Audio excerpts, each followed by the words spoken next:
there was a comment in the chat, I think it might have been Adam actually, who was saying, well, if we're having urbanization and at the same time we're having the population peak, as I pointed out, and depopulation in some areas, does that actually create opportunities for biodiversity growth in the rural areas?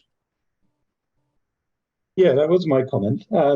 I think it is a fascinating question for the coming century. I think, alongside climate change, the issue that humanity is going to have to really tackle is demographics and what that means for our economic systems. And you can see the odd article published kind of bemoaning population dynamics and what they mean for economic growth.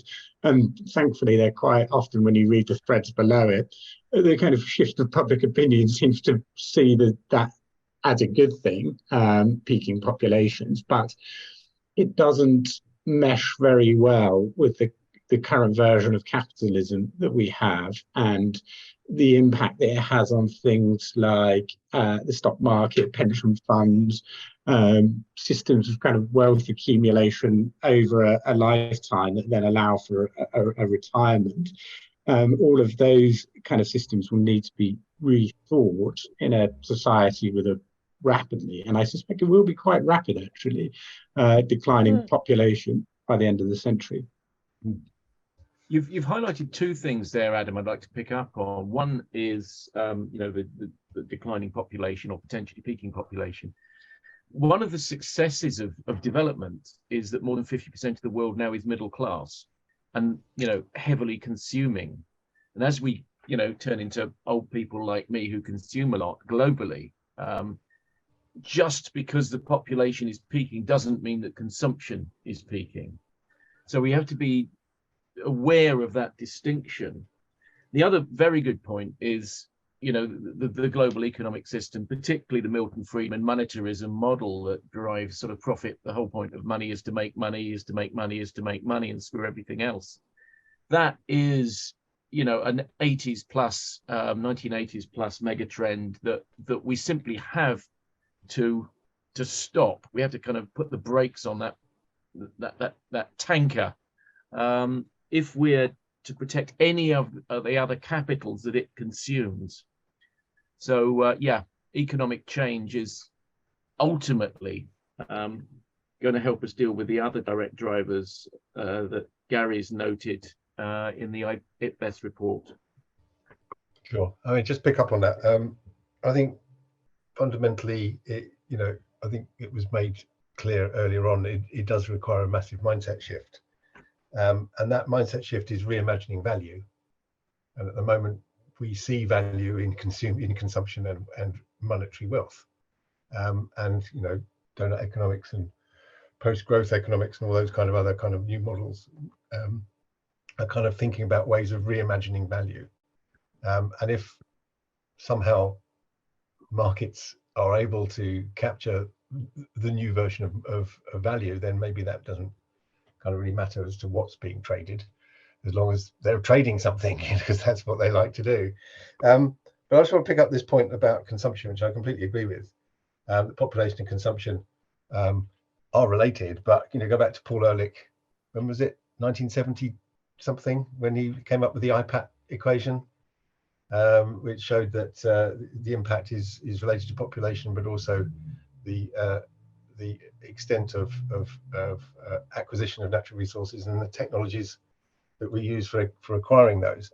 And we know that at least 80% of the damage to the environment is being caused by fewer than 20% of the population. So it is the consumption of the richest that matters more than the consumption of the poorest. But I would also just like to use that as a way of just bringing in the idea of technology as well.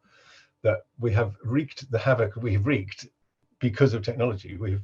Medicine has allowed us to live longer. It's extended the green revolution, has massively overcome poverty and death and disease, etc. Has allowed the population to grow, and has also allowed us to exploit the natural world a lot more. And there is a scenario in which technology continues to do that and substitutes more and more for nature. So actually there is a, we see this in all sorts of dystopian sci-fi, worlds that are entirely technological. Now, fundamentally, resources have to come from nature, but it depends on what resource they are and what services that nature provides that can be substituted by technology. They have to read Ben Elton's book on the sale of oxygen, which is quite a fun book, to kind of get to the sense that actually, what do we actually really need nature for if technology can substitute for it all? And so technology is a massive driver in itself, actually, and the capabilities that we have through that. Yeah. Some of what you've just put forward actually has really well articulated a kind of rambling question that I put in the chat around the kind of aspects around societal attitudes and generational differences and changes in that kind of cohort. It sort of feels to me, and this is, only in the echo chamber of my head, I guess, there seems to be a bit of like, there's a cohort of younger people who are really hyper aware of environmental issues, much more than they probably were in previous generations. But there also seems to be a big rise of apathy and disengagement, and it's gone too far already. So what's the point? Let's, just a sort of crash and burn, insular thinking of what to do. And I don't know, I'd be interested in like the views of other people in this breakout group, just like, I don't know if that I've woken up on the cynical side of the bed and it just sort of that seems to be where a lot of it's going. But like, on balance, do we think that the increased awareness is making it more likely that positive actions are changed, or do we think that the increase of ennui is actually pushing it the other way? I don't know what other people think of that aspect. That's a really good point, Elaine. I mean, when I joined Natural England, worked with Hugh on with Sammy in developing some scenarios back in 2008, 2009. We put society at the center. We put societal values at the center of that because they are so important, because it determines how we value things. It determines how we make decisions. It determines what, ultimately what we think matters. So I would say the classic thing in scenario planning that you can expand on is that we kind of recognize these dimensions of uncertainty. We see these drivers, but we literally don't know which way they're going. So it's perfectly okay, I think, for us to say we don't know whether environmental values are going to ramp up to some kind of ecotopia kind of idea, or to a doom and gloom, or even possibly anti-environmental, in as much as, because we're opening up the environment, we're seeing lots of pandemic disease coming, and hell and damnation, isn't nature terrible? So John trying to come in there. Yeah, it's just what you've said really, is that I was writing down. Do environmental scientists ever give a picture of what life might be like if we were to be living within these environmental limits? Because most often we're just trying to persuade people by making them frightened, by saying this is what's going to happen. So is there some way of saying what it would be like to be living a sustainable life which is more attractive than the one which they've got now? Yeah, that is your basic scenario approach, isn't it, Gary? And the whole idea that, yes, there are these uncertainties. So you paint pictures, you tell stories about what it would be like to living in that world. And some of those worlds you want to live in, and some of them you won't. And one of the challenges, though, is how do you motivate people to move from one world to another? Because that's what underpins some of the major challenges here. So within IPBES, there's a process at the moment. They're developing a thing that they're calling the Nature Futures Framework, which starts from the premise that most of the scenarios that have been drawn tend to be quite doom and gloomy, because they start from now and expand into the future on basic projections and go, oh, isn't it terrible? What IPBES has said is we kind of need those much more deliberately positive, normative futures that describe exactly as John said, what could life look like when we live in harmony with nature, and think about different trajectories for getting there.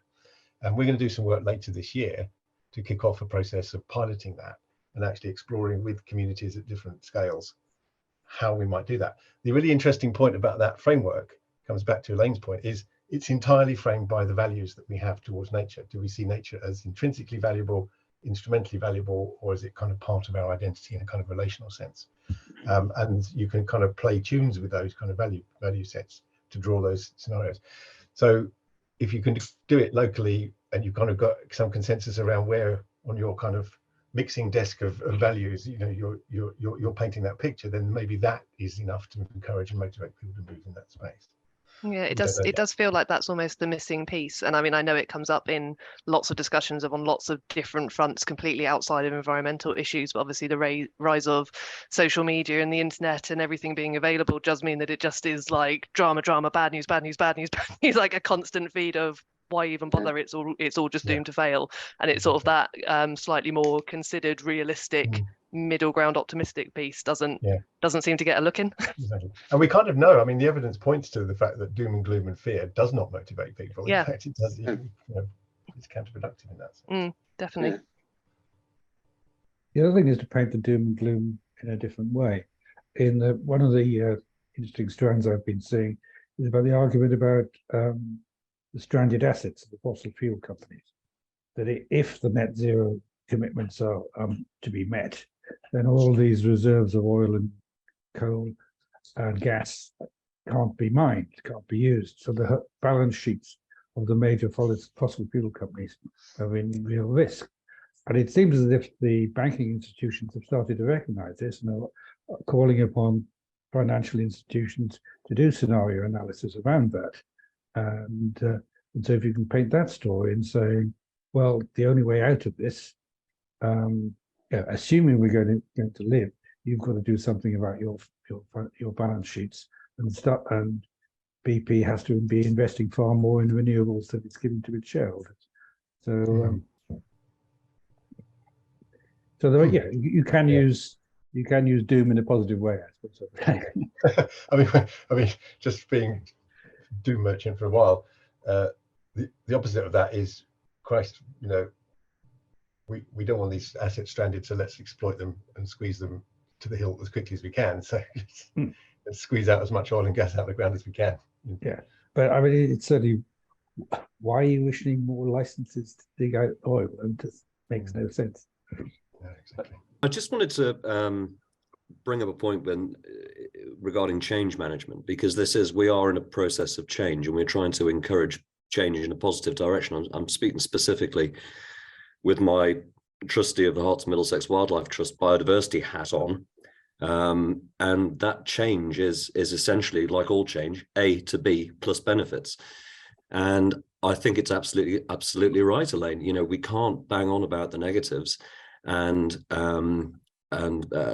extinction events and biodiversity loss. We have to paint a positive picture about how good actions, both at an individual level and at a national policy level and globally, result in a nicer future, without it actually costing us really very much at all, and therefore implying that if we don't, then it is negative, but without saying that it's negative, because that doesn't take you on the happy, joyous skippy curve. journey forward. Yeah, absolutely, yeah.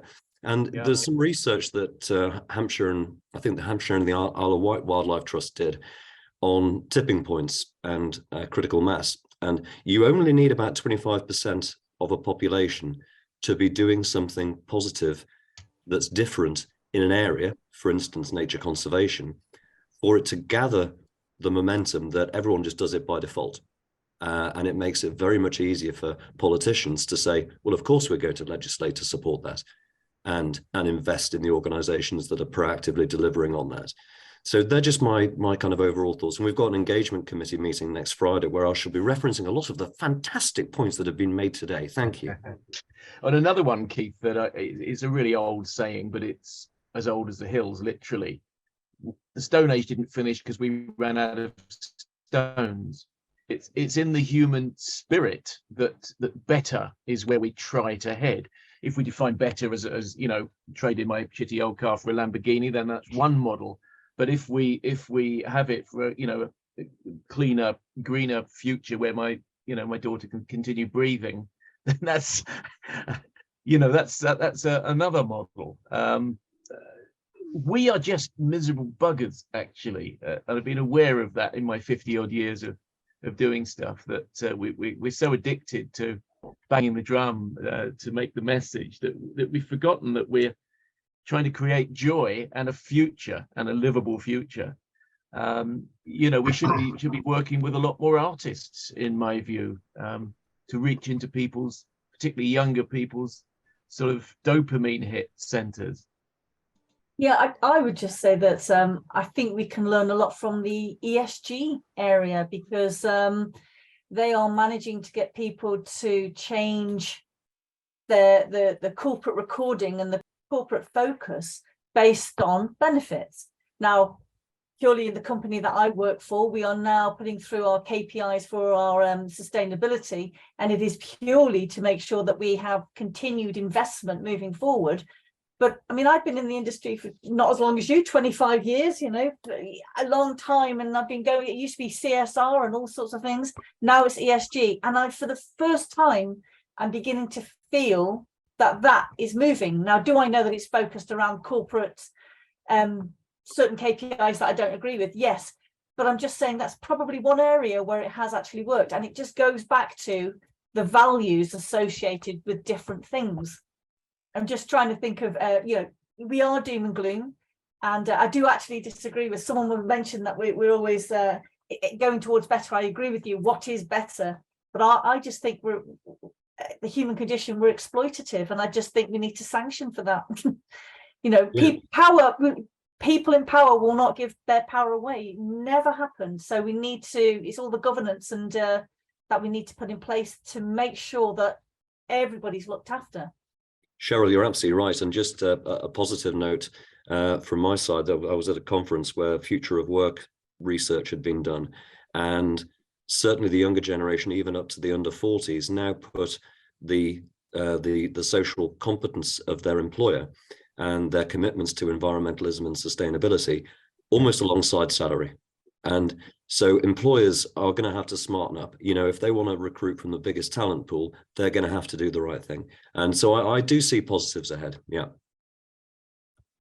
But do we have time to wait for those to come into play? Because I mean, you're right. Like, it needs to come from an understanding of human nature. But if the people in power seem disinclined to do anything to make it happen, how do we proactive? Like, how do we sanction it? Like, how can we influence? How can we lobby? How can we effectively try and make change to influence those people? Because clearly, by themselves, they are just not.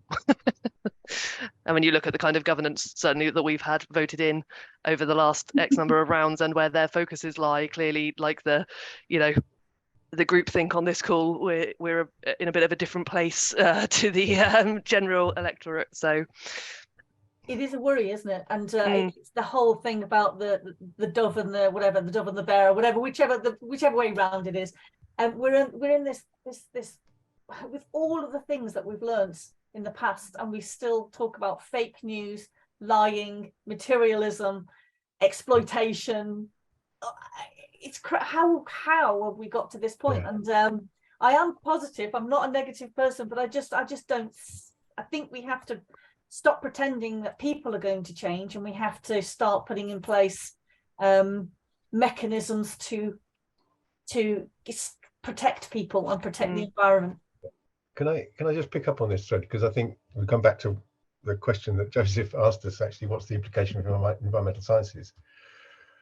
Do we need more people sitting there diagnosing environmental problems by looking at the chemistry and physics and biology of the environment and going, it's all getting more and more bad?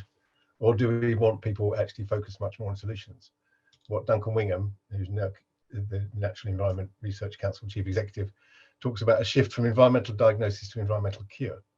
And that takes away, if you like, some of the power, if you like, that environmental scientists in the traditional sense have actually had in the past, because we've been the people bringing to the fore the data and the science and the evidence that is underpinning those environmental diagnoses. What role for traditional environmental science is there? And I deliberately say that because I think we can reinvent environmental science, and IES has been on a journey to do that in a way that's actually much more shifting towards those environmental cures, which probably are much more in the social space than in the with some technology, obviously. But how much more environmental science do we need in its old guise? And I think that's a kind of key challenge for IES. Yeah, more of a space of moving into innovation, or like more visually advertising the move into innovation. And I really liked that concept of reimagining value, like that sort of, that really articulated what I couldn't quite piece together in my head. But it's that thing of, you're not saying, well, you know, we've had a great time exploiting all these resources, but sorry, like younger generation in other countries, you're not allowed to, because we've now realized that we shouldn't have. We did already and we got the benefit, but you're not allowed to. It's actually redefining what good is. But it's like, you have a good future, it's different, but it's over here, that kind of concept. Exactly. So that kind of speaks to much more to the arts, humanities and social sciences than it does to the biophysical sciences. I guess it was just to add, 20 years ago when I became an environmental scientist, I thought I was signing up to go away, do analysis, present data, and communicate that to policymakers, regulators, and then they act on it. And that model's just not what it is now, but I think we're still teaching that and still going for that, although some aren't even communicating what they are doing even now. And I don't know what the answer is, but I feel a little bit depressed because I'm an environmental toxicologist, and it's one contaminant after another emerging contaminant. And it feels like you sort of whack-a-mole, you hit one on the head and then there's another one, and industry comes up with more and more. So to me, it felt a bit hopeless a while ago. But I do like the idea of theory of change. So I've done a lot more around citizen engagement and working with people and getting people, making it personal and trying to do it at a small level like that. I don't know how successful we've been, but at least I can get out of bed in the morning, which for a while I wasn't sure I could. So I'd add that. Oh, that's nice. Thank you. It's been a really fascinating conversation. It's really interesting, actually. And coming from the biodiversity side of things, the longer I've been in the sector, I realise I'm almost, it's a strange thought. Am I in the wrong sector to try and make change? Studying biology and ecology and going down that route. But the longer I've been in the sector, I'm thinking, is it economics and demographics and politics that we actually really need to change? But without having had that background, would I understand that? So there's a kind of conundrum there.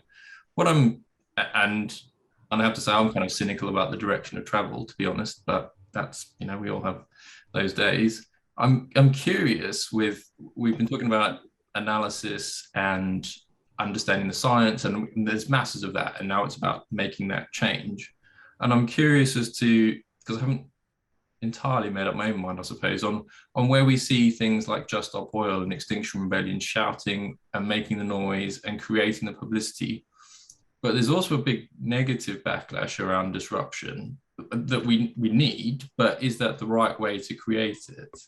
And I think there's a sliding scale of that kind of disruption. You've got Extinction Rebellion, Just Stop Oil at one end, and then at the other end, you've got the much more kind of what we might term civilized, like Client Earth suing companies and governments to create change.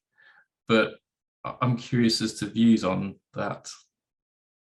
Well, in terms of XR, I don't agree with all of the tactics, but as someone who was arrested a few times in the 70s for doing pretty much the same stuff.